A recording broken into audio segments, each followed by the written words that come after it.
The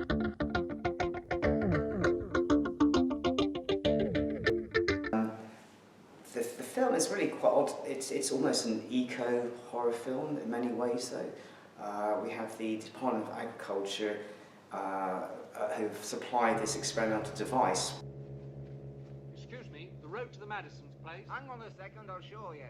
Now, before you lower it, I'll just adjust the cycle converter. All right. Oh, okay, sir, let's give it a whirl. What is this thing? Oh, it's supposed to destroy insects and parasites. It was sent by the Department of Agriculture. Which is described as an ultrasonic radiation device, essentially to work as a pesticide, and I guess the theory within the film is that, for the machine, is that it actually drives insects mad. It actually attacks their nervous system, and they kill each other, and of course this is the clue as to what happened.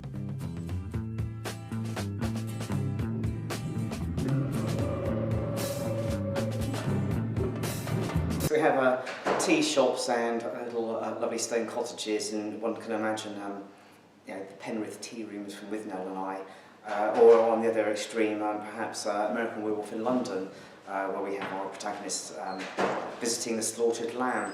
But in this film we don't have the slaughtered lamb. What we do have is the Old Owl Hotel, which is visited by our hero and heroine, and obviously it doesn't have a slaughtered owl, but they go into this fantastic little building, and there is actually an old owl on a perch swinging backwards and forwards, and actually then the landlady who appears suddenly is very much an old owl herself.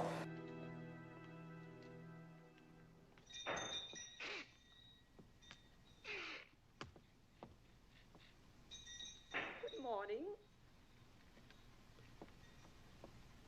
It won't bite, you see, it's trained. Primitive life forms, which are also, aside from the insects, apparently the newly born and the recently dead. And this is really how the film plays out, that this sort of eco device, or non-eco device, interfering with the natural order of things, is actually reviving the recently dead and turning babies into homicidal killers.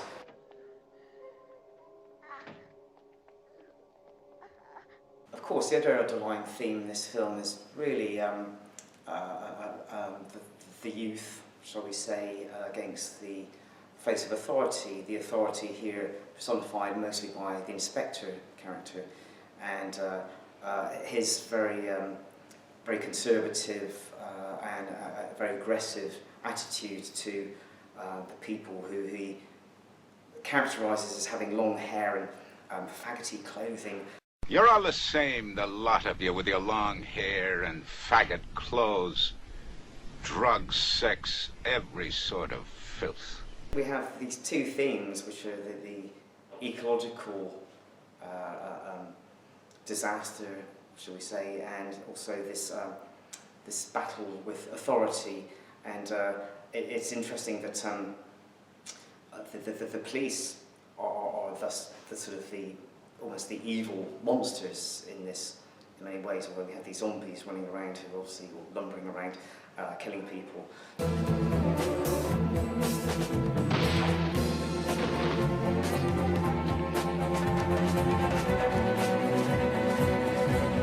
But we're not too sure really who the actual monster is here. Is it the inspector? Is it the zombies? Is it the Department of Agriculture? We never really quite get to grips with this.